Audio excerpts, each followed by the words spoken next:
Mobile call. अभिषेक देर रात तक काम में व्यस्त था। जैसे ही वह लैपटॉप बंद करके बिस्तर पर जाने की सोच रहा था, अचानक उसका मोबाइल वाइब्रेट करने लगा। स्क्रीन पर एक अनजान नंबर चमक रहा था। उसने झिझकते हुए कॉल रिसीव किया। मैं तुम्हें देख सकता हूँ। आवाज़ बहुत धीमी और रहस्यमयी थी, जैसे किसी ने कानों में फुसफुसाया हो। अभिषेक का दिल तेज़ी से धड़कने लगा। उसने तुरंत फ़ोन काट दिया और घबराकर इधर-उधर देखने लगा। कमरे में सब कुछ सामान्य था। शायद कोई मजाक कर रहा है, उसने खुद को दिलासा दिया। लेकिन अनजाने में उसका हाथ खिड़की की तरफ बढ़ गया और उसने पर्दा थोड़ा हटाकर बाहर झाँका। सामने वाली बिल्डिंग की तीसरी मंजिल की एक खिड़की में कोई खड़ा था, एक धुंधली परछाई। और फिर उस परछाई ने धीरे धीरे उसकी तरफ इशारा किया। अभिषेक का शरीर शून्य पड़ गया। ये क्या है? उसने मन ही मन सोचा और झट से पर्दा खींच दिया। लेकिन तभी मोबाइल फिर से बज उठा। उसने फ़ोन उठाने की हिम्मत नहीं की, लेकिन स्क्रीन पर वही अनजान नंबर देख उसका डर और बढ़ गया। कॉल कट गई और तुरंत एक मैसेज आया, अब तुम मेरे बहुत करीब हो। अभिषेक ने घबराकर दरवाजे की तरफ देखा। कमरे के बाहर से हल्की सरसराहट की आवाज़ आ रही थी, जैसे कोई वहाँ खड़ा हो। उसका गला सूखने लगा। उसने कांपते हाथों से दरवाज़ा लॉक करने के लिए कदम बढ़ाया, लेकिन इससे पहले कि वह कुछ कर पाता, दरवाजे पर ज़ोर से दस्तक हुई। उसके शरीर में एक ठंडी लहर दौड़ गई। कौन हो सकता है इतनी रात को? उसने धीरे से आँखों को दरवाजे के छेद से लगाया। बाहर कोई नहीं था, लेकिन तभी मोबाइल फिर बज उठा। इस बार आवाज़ और भी डरावनी थी, दरवाज़ा मत खोलना, वो आ चुका है। अभिषेक का दिल तेजी से धड़कने लगा। अभिषेक का दिल जैसे उछलकर गले में आ गया। उसने धीरे धीरे कदम पीछे खींचे और फिर दरवाज़ा खुद ब खुद चरमराते हुए खुलने लगा। उसके पैरों के नीचे से ज़मीन खिसक गई। दरवाज़ा धीरे धीरे चरमराते हुए खुल रहा था, मगर सामने कुछ भी नहीं था, सिर्फ खाली अंधेरा गलियारा। उसका गला सूखने लगा। दिल की धड़कन इतनी तेज़ भी उसे लगा, अगर कमरे में कोई और मौजूद हुआ तो वह भी इसको सुन सकता है। मोबाइल फिर से वाइब्रेट करने लगा, लेकिन इस बार स्क्रीन पर ना कोई नंबर था, ना कोई नाम, बस एक काले बैकग्राउंड में चमकता हुआ शब्द, बच सकते हो तो बच जाओ। अभिषेक के हाथ से फ़ोन गिर गया। अचानक बाहर गलियारे में किसी के तेज़ी से भागने की आवाज़ आई। थप थप थप, जैसे कोई नंगे पैर दौड़ रहा हो। उसका पूरा शरीर पसीने से भीग गया। वह धीरे धीरे दरवाज़ों की तरफ बढ़ा और झांकने की कोशिश किया। बाहर कोई नहीं था, लेकिन तभी गलियारे की बत्तियां झपकने लगी और एक परछाई तेज़ी से कोने में गायब हो गई। अभिषेक के होश उड़ गए। अचानक उसके कमरे की बत्तियां भी बुझ गई। अब वह पूरी तरह अंधेरे में था। अभिषेक, कमरे में ही किसी ने उसका नाम पुकारा। उसके पैरों तले ज़मीन खिसक गई। कौन है? उसकी आवाज़ काँप रही थी। कोई जवाब नहीं, लेकिन उसने महसूस किया कि कमरे की ठंडी हवा में एक हलचल थी, जैसे कोई उसके बेहद करीब खड़ा हो। अचानक मोबाइल की स्क्रीन फिर से जल उठी और इस बार उस पर सिर्फ एक शब्द चमक रहा था, पीछे मत देखो। लेकिन दिमाग ने जो भी कहा हो, अभिषेक से रहा नहीं गया। उसने कांपते हुए गर्दन घुमाई और जो उसने देखा, उसने उसकी चीख उसके गले में ही रोक दी। पीले चमकते हुए दो आँखों ने उसे घूरना शुरू किया और फिर दरवाज़ा ज़ोर से बंद हो गया। दरवाज़ा ज़ोर से बंद हुआ और कमरे में घुप अंधेरा छा गया। अभिषेक की आंखें पीली चमकती हुई उन दो आँखों को देख रही थी जो धीरे धीरे उसकी तरफ बढ़ रही थी। उसका शरीर शून्य पड़ गया, पैर जैसे ज़मीन में जड़ गए हो। तू कौन है? उसने कांपती आवाज़ में पूछा। कोई जवाब नहीं, लेकिन कमरे में ठंडी हवा और तेज़ हो गई, मानो किसी ने अपनी मौजूदगी का एहसास दिलाया हो। मोबाइल फिर से वाइब्रेट हुआ। अभिषेक ने कांपते हुए फ़ोन उठाया। स्क्रीन पर एक नया मैसेज था। अगर जिंदा रहना है तो तुरंत भागो। भागो? लेकिन कहाँ? दरवाज़ा खुद ब खुद बंद हो चुका था और सामने खड़ा वह अंधेरा साया अब बिल्कुल करीब था। उसकी पीली आंखें स्थिर थी, लेकिन अचानक उसका मुंह फाड़कर एक भयानक चीख निकली। अभिषेक के कान सुन्न पड़ गए। दर्द से उसने अपने सिर को पकड़ लिया। पूरा कमरा उस चीख से कांपने लगा। अचानक बिजली के एक झटके में वापस आ गई। अभिषेक ने तुरंत अपने साथ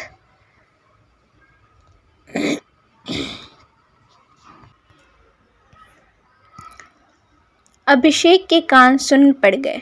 दर्द से उसने अपने सिर को पकड़ लिया। पूरा कमरा उस चीख से कांपने लगा। अचानक बिजली एक झटके में वापस आ गई।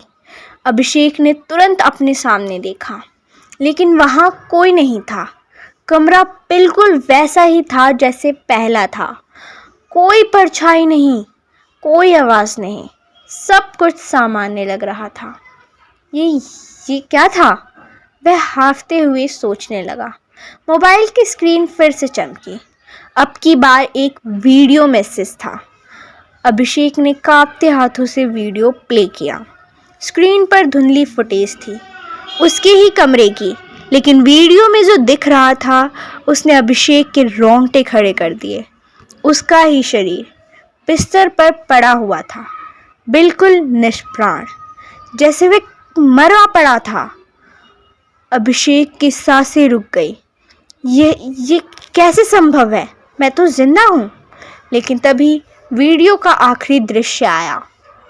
कैमरे में एक परछाई नजर आई जिसने धीरे धीरे अपना चेहरा घुमाया।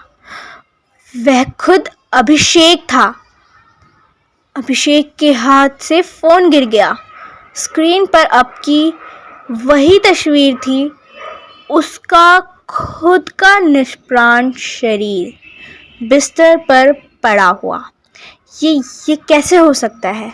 उसका दिमाग सुन्न हो चुका था। उसका सिर चकराने लगा।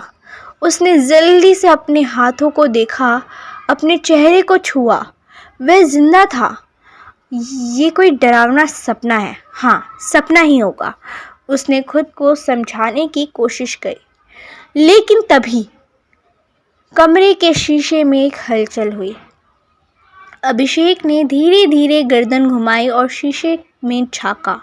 उसका प्रतिबिंब उसे घूर रहा था, लेकिन उसके प्रतिबिंब की आंखें काली हो चुकी थी। अचानक शीशे का अभिषेक मुस्कुराया, एक अजीब डरावनी आवाज़। फिर उसकी आवाज़ आई। अब समझ आया असली अभिषेक कौन है। अभिषेक के पैरों तले ज़मीन खिसक गई। तो तू कौन है? उसने हल्का कर पूछा। शीशे में मौजूद अभिषेक ने अपना सिर टेढ़ा किया और ठंडी आवाज़ में कहा, तू अब केवल एक साया है अभिषेक। असली अभिषेक तो उस रात मर चुका था। नहीं, ये झूठ है, अभिषेक चिल्लाया। लेकिन तभी दिमाग के किसी कोने में धुंधली यादें चमकने लगी। 4 दिन पहले अभिषेक देर रात अपने कमरे में अकेला था। तभी उसके दरवाजे पर ज़ोर की दस्तक हुई। उसने दरवाज़ा खोला, बाहर कोई नहीं था। लेकिन जब उसने मुड़कर देखा, एक अंधेरा साया उस पर हमला कर दिया। उसके गले से एक जोरदार चीख निकली, लेकिन किसी ने नहीं सुना। कुछ ही पलों में उसका शरीर जमीन पर गिर चुका था, बिल्कुल निष्प्राण। वापस वर्तमान में। नहीं, ये गलत है, अभिषेक जोर से चिल्लाया, लेकिन शरीर में उसका प्रतिबिंब अब भी मुस्कुरा रहा था। अब तुझे यहाँ से जाना होगा अभिषेक। कहाँ? जहाँ सब साए जाते हैं। अचानक कमरे की बत्तियां झपकने लगी, दरवाज़ा खुद ब खुद खुल गया और बाहर सिर्फ अंधेरा था, एक गहरा न खत्म होने वाला अंधेरा। एक अदृश्य शक्ति ने अभिषेक को अपनी ओर खींचना शुरू कर दिया। नहीं, मुझे जाने दो, उसने चिल्लाने की कोशिश की, लेकिन उसकी आवाज़ धीमी पड़ने लगी। अंधेरा उसे अपनी ओर समेटने लगा। धीरे धीरे उसकी चीखें गुम हो गई। कमरा फिर से शांत हो गया। अगली सुबह पड़ोसियों ने पुलिस को बुलाया। दरवाज़ा अंदर से बंद था, लेकिन जब उन्हें तोड़ा गया तो अंदर अभिषेक का शरीर मृत पड़ा था।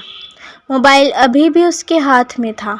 स्क्रीन पर एक आखिरी मैसेज चमक रहा था, अब तुम मेरे बहुत करीब हो। पुलिस अधिकारियों ने कमरे का मुआयना किया। दरवाज़ा अंदर से बंद था, खिड़कियां सील थी और किसी भी बाहरी हमले का कोई निशान नहीं था। खुदकुशी जैसा तो नहीं लग रहा, एक कांस्टेबल ने धीरे से कहा। इंस्पेक्टर राय ने अभिषेक के हाथ में पड़े मोबाइल को देखा। स्क्रीन पर आखिरी मैसेज अब भी चमक रहा था, अब तुम मेरे बहुत करीब हो। फ़ोन का डेटा निकालो। उन्होंने फॉरेंसिक टीम को आदेश दिया। कुछ देर बाद रिपोर्ट आई। अभिषेक के मरने से पहले कई अनजान नंबरों से कॉल आए थे, लेकिन उनमें से कोई भी ट्रेस नहीं हो रहा था। सबसे अजीब बात थी, अभिषेक के फ़ोन से आखिरी कॉल उसी के नंबर पर किया गया था। मतलब? एक अफसर ने हैरानी से पूछा। मतलब अभिषेक ने खुद को ही कॉल किया था। इंस्पेक्टर राय ने गहरी सांस लेते हुए कहा, लेकिन कोई अपने ही फ़ोन से खुद को कॉल कैसे कर सकता है? कोई जवाब नहीं था। 3 दिन बाद अभिषेक का शव पोस्टमार्टम के लिए भेजा गया, लेकिन रिपोर्ट में कोई साफ वजह नहीं मिली। उसके शरीर पर कोई चोट के निशान नहीं थे, न ही कोई जहर मिला। लेकिन एक अजीब बात सामने आई, उसके दिल की धड़कन मृत्यु के बाद भी कुछ देर तक चलती रही थी। ये असंभव है, डॉक्टर ने चौंक कर कहा। लेकिन जब उन्होंने शव की और जांच की तो उन्होंने एक और चौंकाने वाली बात पाई। अभिषेक की आंखों के कॉर्निया जले हुए थे, जैसे किसी ने उनमें कुछ भयानक दिखाया हो। उस रात मार्चरी में शव पड़ा था।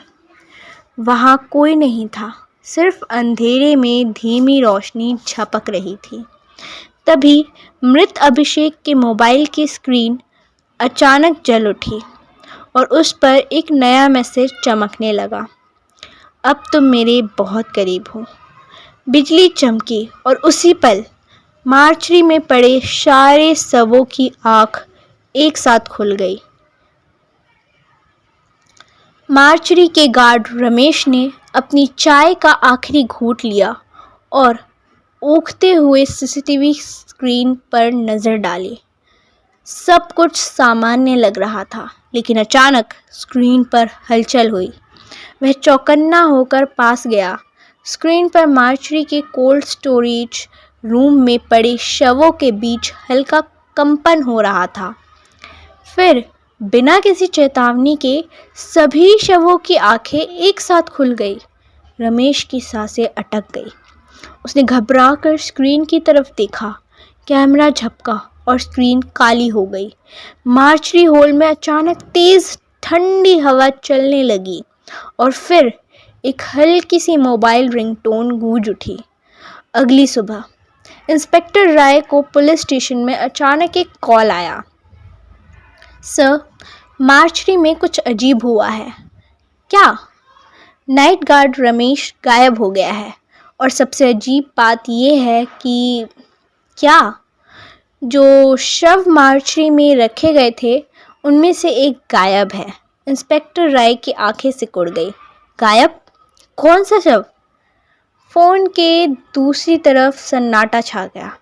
फिर धीमी आवाज में जवाब आया, अभिषेक का शव। उसी समय एक अनजान जगह, एक अंधेरा कमरा, हलचल हुई।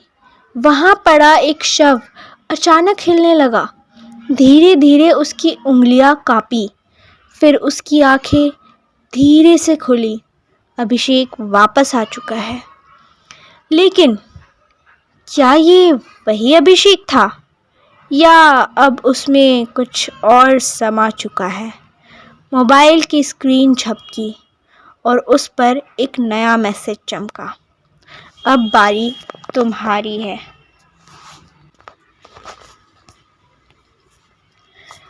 कमरे के अंधेरे में पड़ा शरीर हल्का हल्का हिल रहा था। अभिषेक ने धीरे धीरे अपनी आंखें खोली, लेकिन कुछ अजीब था। उसकी सांसें चल रही थी, दिल भी धड़क रहा था, लेकिन यादें धुंधली थी। उसे कुछ भी साफ साफ याद नहीं आ रहा था, बस बिखरी हुई छवियां। वह कमरे में इधर उधर देखने लगा। यह कोई हॉस्पिटल नहीं था, ना ही मार्चरी। मैं यहाँ कैसे आया? तभी कमरे में पड़ा मोबाइल अचानक बज उठा। स्क्रीन पर कोई नंबर नहीं था, बस ब्लैंक स्क्रीन। उसके दिल की धड़कन तेज हो गई। उसने धीरे धीरे कॉल उठाया।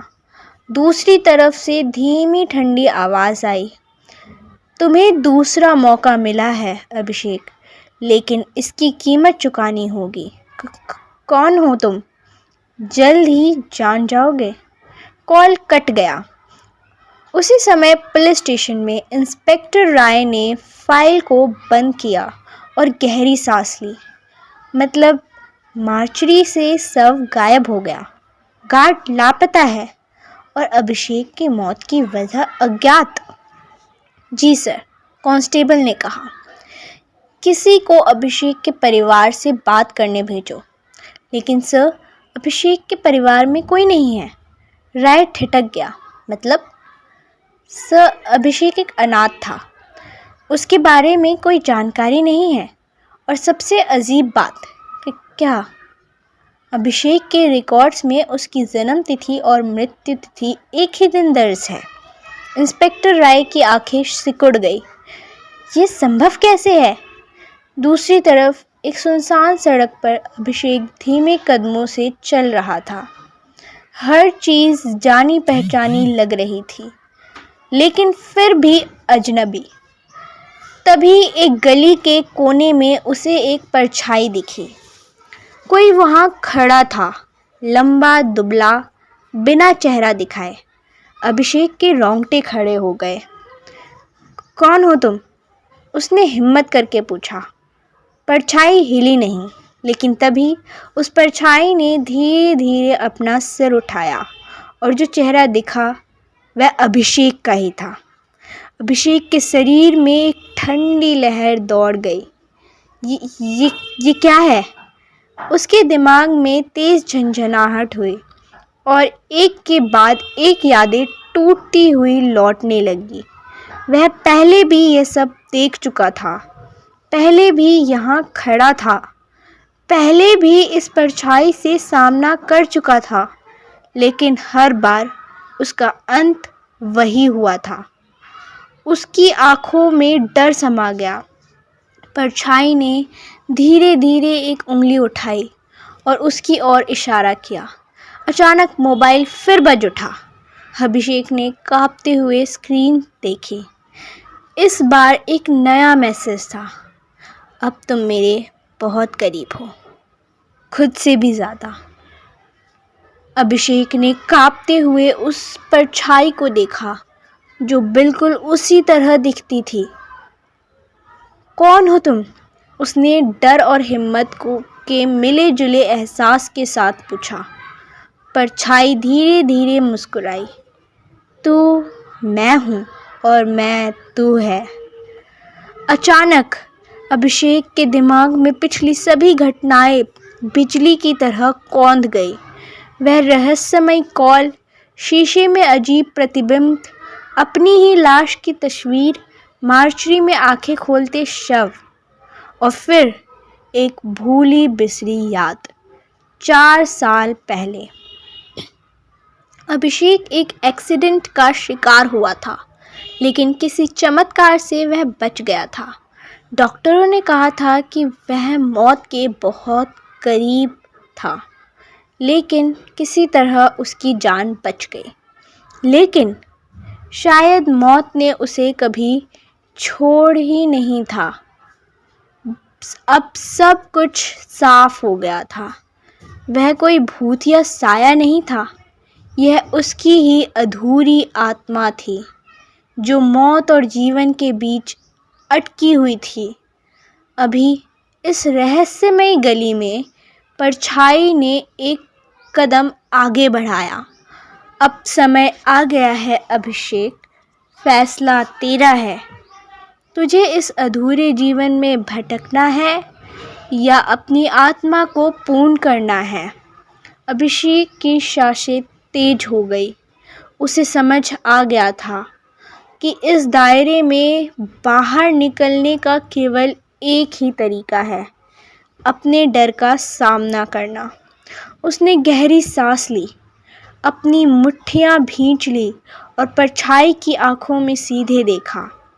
मैं अब और नहीं भागूंगा। मैं अपने अस्तित्व को स्वीकार करता हूँ। परछाई मुस्कुराई। तो फिर समय आ गया है। अचानक एक तेज सफ़ेद रोशनी चारों ओर फैल गई। अभिषेक की आंखों में आंसू आ गए। उसे महसूस हुआ कि उसका शरीर हल्का हो रहा था, जैसे कोई भारी बोझ उतर रहा हो। धीरे धीरे परछाई हवा में घुलने लगी और अभिषेक को अपने अंदर एक अजीब शांति का एहसास हुआ। अगली सुबह पुलिस स्टेशन में इंस्पेक्टर राय को एक कॉल आया। सर, मार्चरी में अभिषेक का शव मिल गया। क्या? लेकिन वह तो गायब हो गया था। जी सर, लेकिन अजीब बात यह है कि अब उसका पूरा शरीर पूरी तरह सामान्य लग रहा है, जैसे वह शांति से सो रहा हो। राय चौंक गए। कोई और सुराग? हाँ सर, उसके मोबाइल में आखिरी मैसेज मिला है। क्या लिखा था? अब मैं मुक्त हूँ। कुछ महीनों बाद वह अब एक नई जिंदगी शुरू कर चुका था। उसे पिछले कुछ महीनों की घटनाएं याद थी, लेकिन अब उसे किसी अनजान कॉल से डर नहीं लगता था। वह जान चुका था कि मौत से भागना नहीं चाहिए, बल्कि जीवन को पूरी तरह जीना चाहिए। उसने अपनी पुरानी ज़िंदगी को छोड़कर एक नए शहर में नई शुरुआत की, शांति और संतोष के साथ।